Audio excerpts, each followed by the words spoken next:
Thursday, your attendance meeting. I didn't tell Denny that I couldn't make it this Friday.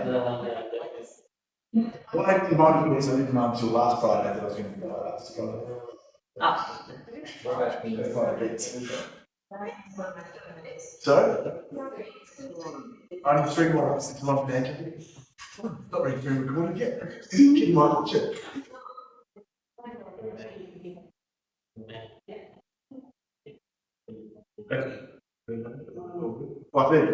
All good, Anna? 5:30, ladies and gentlemen. 5:30 is the declaration of opening is made at 5:30 p.m. for tonight's ordinary council meeting. Tonight is a decision-making night. We had a forum last Wednesday where councillors got to ask questions and the officers provided answers so we can make decisions. Every item that's presented tonight we have to make a decision on. And before we do the normal proceedings, it's a little bit different as per last week. So the Shire of Northam, on the entire council, on behalf of all councillors and elected members, employees and residents of the Shire of Northam, we extend our deepest sympathy to the Morgan family on the sad loss of the respected community member, past councillor and past Shire President, Alfred, who's known as Doug Morgan.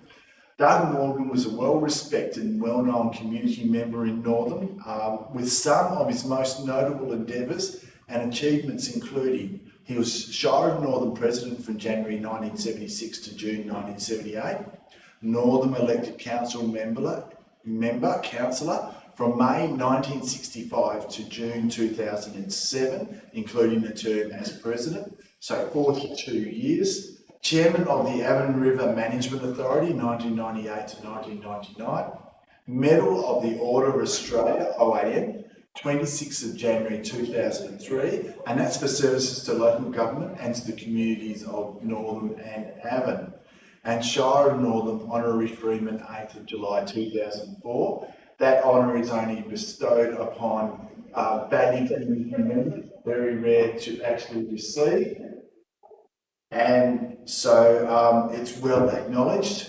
So Doug Morgan gave over 43 years of outstanding service to the Shire of Northam and the Northam community. And as I mentioned, these were only some of the highlights. The Shire of Northam extends a heartfelt condolences to the Morgan family and friends at this difficult time. We had the funeral of Doug Morgan. The family did that on last Monday, 2 days ago, where the Shire of Northam flew its flags at half-mast at our administration centre here in honour of that. So that's only bestowed upon a few people. Doug Morgan, being an honorary Freeman, is one of those people. So to the Morgan family, our condolences, and if there's anything we can do for you in the future, please reach out.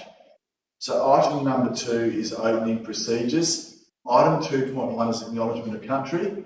So we acknowledge the continuing connection of Aboriginal people to country, culture and community, and the Shire embraces a vast Aboriginal cultural diversity throughout Australia.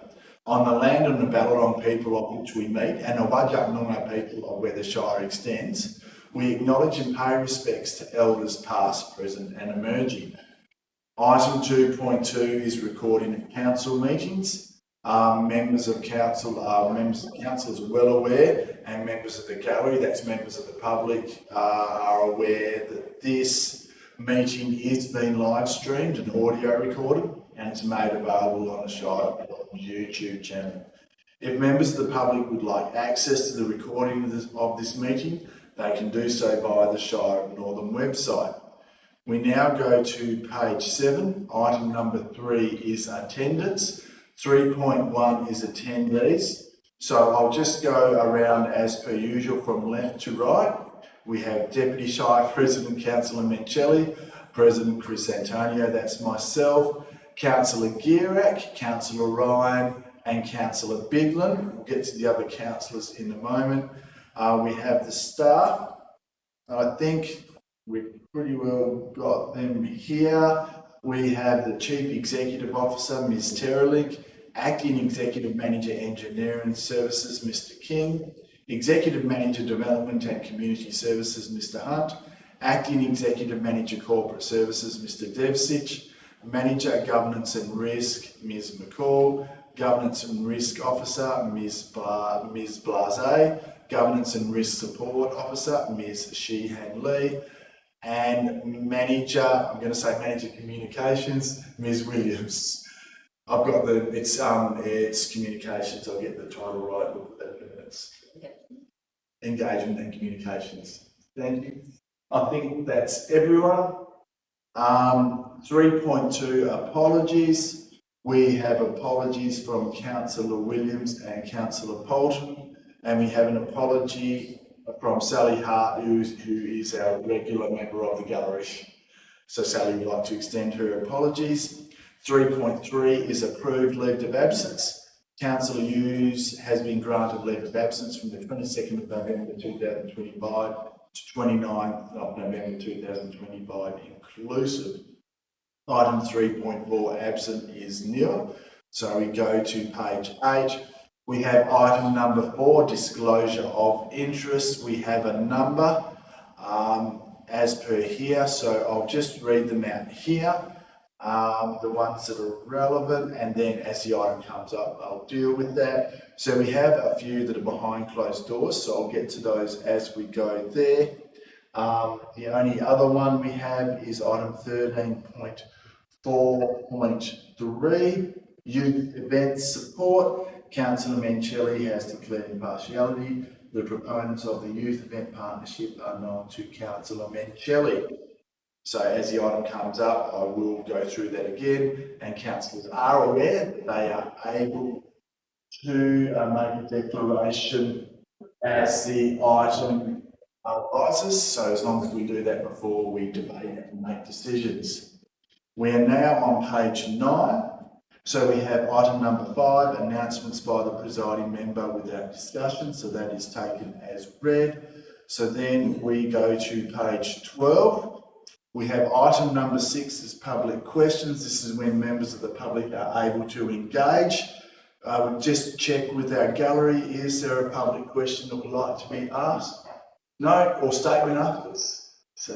Or statement afterwards? No. No. So members of the public, so that's a no. So item number 7 is response to previous public questions taken on notice, that is nil. Item number 8 is receiving of petitions, presentations and deputations. 8.1 petitions is nil. 8.2 presentations, we have 2. As you may recall, we had a presentation last week, so that was dealt with last week. That was a picture of King Charles. But we have one here. So the Shire President, that's myself, is presenting the WHS, that's Workplace Health and Safety, from the WHS Foundation, finalist certificate and badge on behalf of Work Health and Safety Foundation for the Shire's outstanding commitment and leadership in workplace health and safety. I'm going to present this to the CEO, but I'd also like to congratulate every staff member involved with this. So it's an important part of our workforce. With all of us that are involved with any business, workplace health and safety is very important. So I'd like to present this on behalf of the Shire to the CEO. Thank you. Now we can put our hands together. And we do have one other presentation, but I'm going to let Councillor Ryan make his presentation, if that's okay. Thank you, Mr. President. So I'd like to present to the Chamber or to the Shire this piece of artwork here, and I don't know if the camera can pick that up, but anyway, here it is. So this was a sculpture by Laura Appleton, and it's titled Analysis Paralysis. It's an interactive piece, and I had the opportunity of being part of the Northern Shire's selection committee for choosing artworks for the Northern Art Prize, and I'd like to publicly acknowledge Miss Appleton, congratulate her for winning the award. So this sculpture actually did win the Northern Art Prize Otto Hampel Sculpture Award, which was fantastic, and was sponsored by Jan Hampel. So thank you very much, Sam, for supporting the sculpturers in our community. I felt so strongly about this piece that I decided that it was appropriate for me to purchase it and donate it to the Shire. I think that being interactive, I would like to see it in our new chamber eventually, but it's finalised and finished, and I think that it's one of those sort of pieces that I would encourage members of the public, when they come to the chamber, to have a look at the piece, play around with it. It says "Turn Me Here," and it's thought-provoking, no pun intended, because it's got a brain and yeah, a bit of a bird's nest above it. But it's I think it's a nice controversial piece, and I think that it'll be thought-provoking for, no pun intended, for everybody, members of our community as well as members of the chamber. So I put that to That's our CEO, I guess. yes. That's all right. Thank you very much. And what we'll do for anyone looking at this online, we'll get a photo afterwards and we can post that on our socials. Yeah. So thank you very much, Councillor Ryan. And I think you're quite right, and no pun intended, because you said it, it's going to be thought-provoking when we put it in our new chambers. So thank you very much. So we're still on page 12, 8.3, deputations is nil. So we go to page 13. So item number 9 is applications for leave of absence, that is nil. Item number 10 is confirmation of minutes. 10.1 is confirmation of minutes from the ordinary council meeting held 15th of October 2025. Councillor Mencelli is moving. Councillor Bigman seconding. Anyone going to speak against? So all those in favour by a show of hands. That's 5-0, that's carried. And then we'll ask questions on this. 10.2 notes from the council quorum meeting held on 19th of October 2025. Just as it is a new item, I just wanted to see if there's any questions or clarifications, councillors, regarding this. No? Then can I please have a mover and a second? Councillor Ryan moved. Councillor Gierak seconded. So anyone likely to speak against? So all those in favour by a show of hands. That's 5-0, that's carried. We now go to page 30. So item number 11 is items brought forward for the convenience of those in the public gallery. I'll continue on because I'm not aware of anything especially. Item number 12 is reports of committee meetings. 12.1 is Community Grants Assessment Committee meeting held on the 4th of November 2025. The first item is we have the receipt of the minutes. So Councillor Mencelli is moving, Councillor Ryan is seconding. Anyone likely to speak against? So all those in favour by a show of hands. That's 5-0, that's carried. And then we have the adoption of the recommendations as listed there on page 30. Councillor Ryan is moving, Councillor Gierak is seconding. Anyone likely to speak against? So all those in favour by a show of hands. That's 5-0, that's carried. We now go to page 32. So item number 13 is officer reports. 13.1 is the CEO's office. 13.1.1 is council meeting dates for 2026. There's a recommendation on page 36. Sorry. You might ask a question. Yes. Only because I wasn't here. Councillor Ryan. Sorry, Just feedback from the staff. We did shift the council meetings on the 2nd and 3rd Wednesday of the month to the 3rd and 4th. And I was just wondering how the staff finding that, was it easier or was it no real difference? Yes, definitely easier, particularly in regard to getting the financial reports, and we are finding that it is a more streamlined process or a quicker process of getting the agendas finalised and distributed with all the reports included. Okay, Councillor Mencelli was moving. I saw Councillor Gierak, Councillor Gierak was seconding. Anyone likely to speak against? So all those in favour by a show of hands? That's 5-0, that's carried. The report starting next one is page 37, 13.1.2 policy reviews. The recommendation starts on page 47.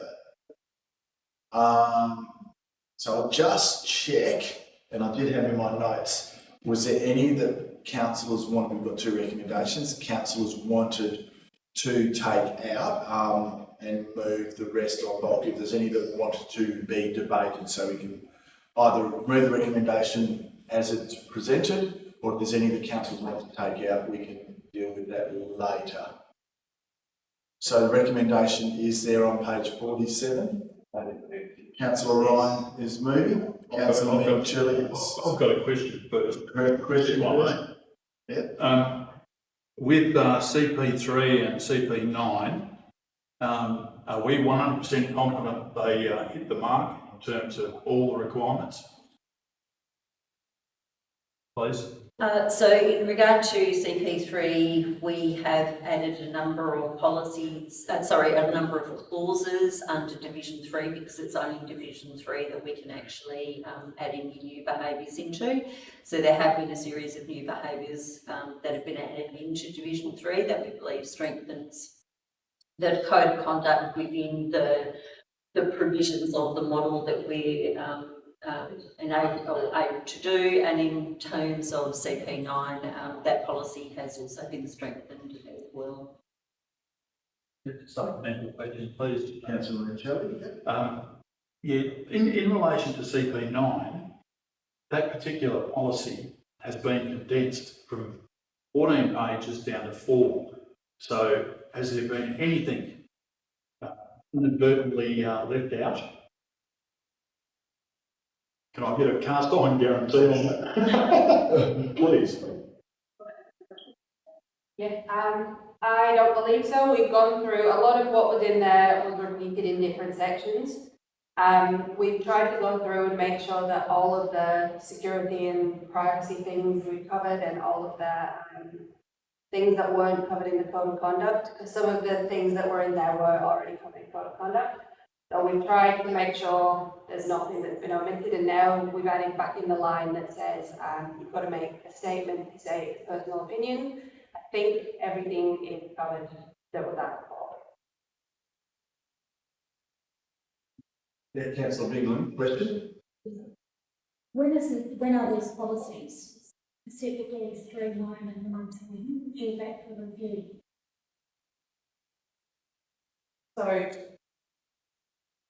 So council can review a policy at any time, but the current policy framework requires policies to be reviewed every 2 years. So yeah, it would be basically around the next election cycle that. And I'll confirm that as well. Council can review any policy at any stage as well. Yeah, good. Thank you. So Councillor Ryan has moved. Councillor Minchilli is seconding. Is anyone likely to speak against? So all those in favour by a show of hands? That's 4. All those against? 1. That's absolute majority. No. Then we have the second recommendation on page 47. This is the one that requires absolute majority. This is the second recommendation on page 47. Yeah.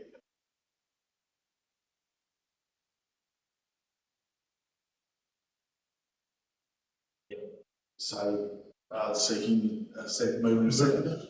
I'll move. Councillor Minchilli is moving. Councillor Ryan is seconding. Is there anyone likely to speak against? So all those in favour by a show of hands? That's 4. All those against? That's 1. So it needs an absolute majority of 5. So we need a reason for why that wasn't. Sorry, council will need to make a decision. Yes. Oh. So they can't. We can't select it. Yeah. So that means that none of these policies that are required by absolute majority, the attendance at events is requires to be adopted after the election, so you now need to provide direction on what we do. Yeah, so it is in the act that that policy is adopted at the next available meeting after the election. So, Yeah. So, and I'm guessing that the one is CP3. So, councillor, so CP1 and CP2. I'm guessing it's. Mr. President, considering that we are lacking three other councillors tonight, and giving very quick consideration to what Mr. Paul has said, in the interest of moving things forward, I will vote for it, and of course, watch as it goes through. So while I appreciate Bigland's sentiments, I'm also of the view that here as a councillor, just because of numbers, we're forced to the situation with our colleagues, unfortunately, to be with us tonight. Assuming that needs an absolute majority, it's only 5 of us in the chamber today, and there is some dissent in regards to this, it probably would be appropriate timeline that appropriate debate is made, and that way then councils can feel comfortable to discuss the issue. Our other colleagues, so that way then there can be some general consensus and make sure that we've actually covered off on everything, and maybe we may have missed something. I just think that rather than voting for it, for the sake of convenience isn't probably necessarily the best way forward. I say that with all due respect. Just would my idea would be to move a motion to lay this on the table until the next meeting, if that's possible. It's not possible, Votes already been- but I'm just, without trying to debate, trying to answer the question, because we bring that over. Yeah, so what I'm thinking was, with the answer that councillors can review any policy at any stage, the alternative is, if it was to be carried, I'm not trying to sway the decision, if it was to be carried, any councillor can ask for the policy to be reviewed, say at the January or February meeting or any time forward, which allows it to be fully debated with a full council. So it's not just pushing things through. It's allowing to have a full conversation, full workshop, full debate at a future date, but of our setting, not of officers' setting. Please, Mr. President, may I make another motion that item on the recommendation that requires an absolute majority, that items 1 and 2 be put again separately, and that item 3 do that. The vote's already been taken, so I'm not, we're just trying to work out what we need to do. I don't know if you want to adjourn the meeting for a couple of minutes while we Yeah, work out. I'll adjourn the meeting just so we can make sure that we've got the follow the process. Yeah.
Right. We can start the meeting again. Ryan. We can start the meeting. Oh, yeah, okay. Yes, my people just asking council. So have we resumed? Yes. So meeting is resumed at 6:04 p.m. Councillor Ryan has moved an alternative motion, is that correct word? We'll We'll move the make the motion. motion, yes. Move the motion, just, is it on screen?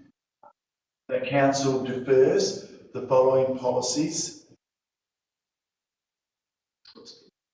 The council defers the following policies for further review and workshop with council members for consideration at the December 2025 council meeting. Councillor Ryan has moved that. Before I proceed, I need a seconder. Councillor Mencelli. Is there anyone likely to speak against Councillor Ryan's motion?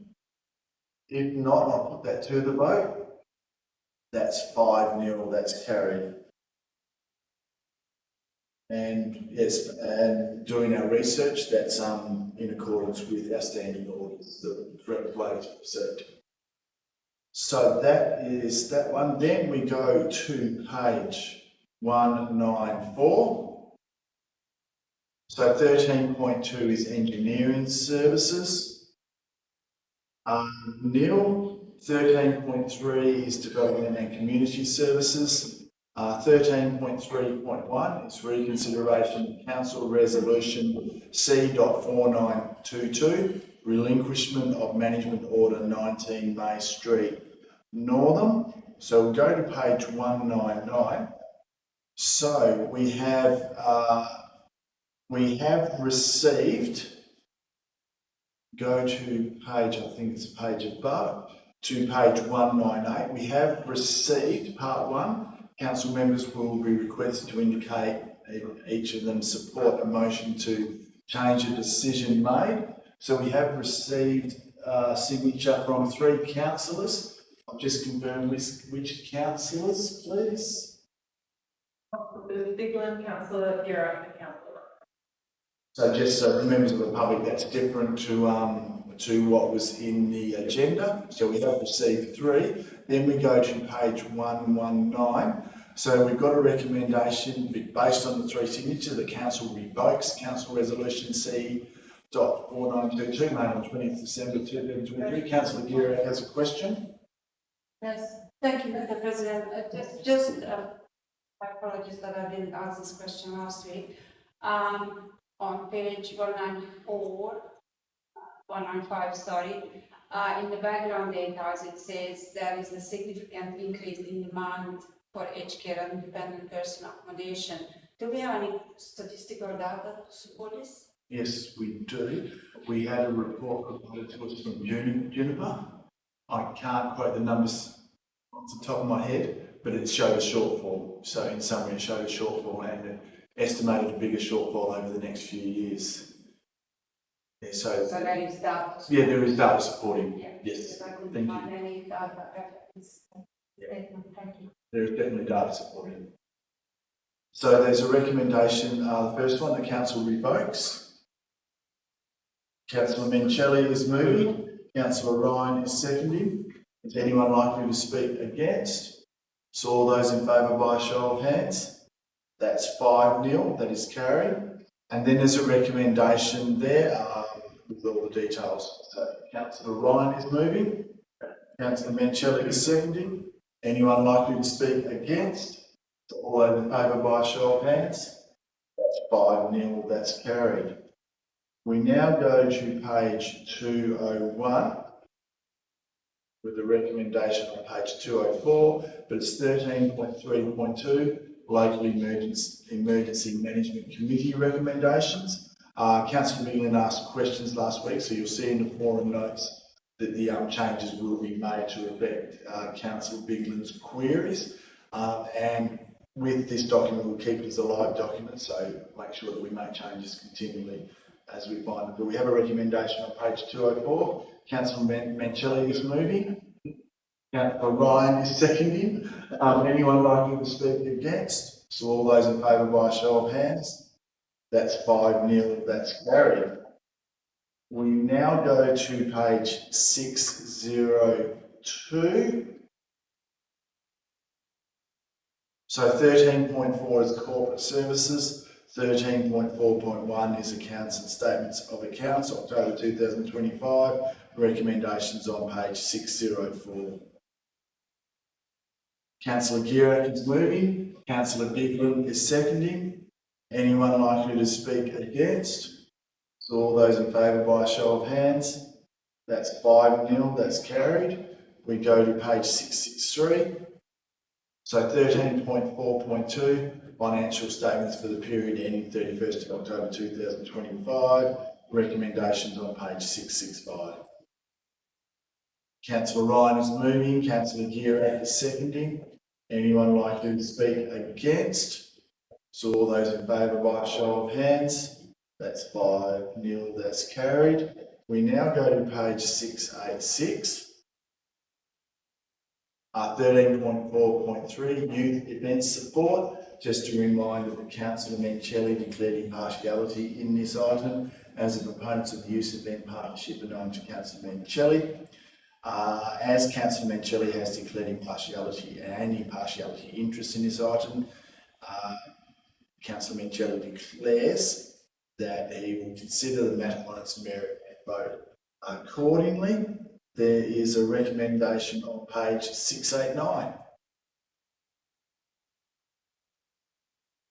Councillor Ryan is moving.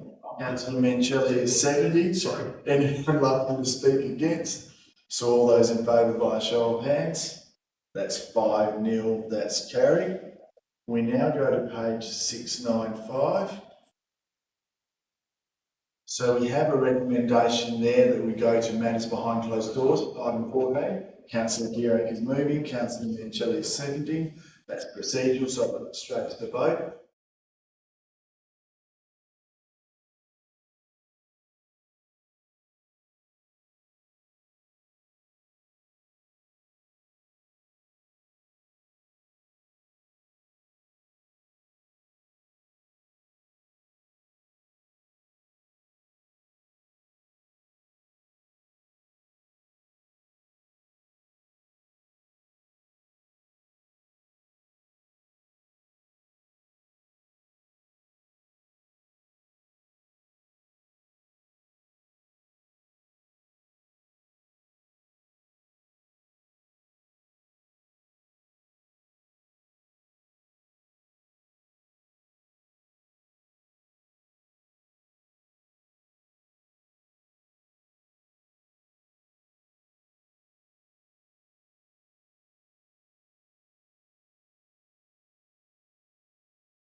So I just have to read out the recommendations. So item 14.1, sale of land for recovery of unpaid rates. The item, the recommendation was carried that Council 1, pursuant to section 6.641B of the Local Government Act 1995, takes possession of A2278 100 Road Malachine, which has rates in arrears for 3 years. Number 2, authorises the Chief Executive Officer to dispose of A2278 100 Road Malachine in accordance with the Local Government Act 1995 by public auction with the reserve price set at 100% of outstanding debt, as I mentioned, that was carried. Then we had item 14.2, Community Citizen of the Year. The recommendation was carried that Council 1 awards the Community Citizen of the Year to nominee 1 in attachments 14.2.1. Item 2 awards the Senior Community Citizen of the Year to nominee 1 in attachments 14.2.2. Item 3 awards the Active Citizenship Group or Event to nominee 1 in attachment 14.2.3, and 4 awards the Youth Community Citizen of the Year to nominee 1 in attachment 14.2.4. For anyone watching this live stream, the reason the names are kept out is they are announced at the awards ceremony on Australia Day, so in convention with these awards. So we're not hiding anything, this is just how the process goes. So we now go to page 696, item number 15, the motion to which previous notice has been given is nil. Item number 16, urgent business approved by decision, that is nil. Item number 17, declaration of closure is made at 6:16 p.m. I'd like to thank councillors for their voting, their questions and their attendance, and thank officers for their professionalism and reports. And we will see everyone in the near future. That's why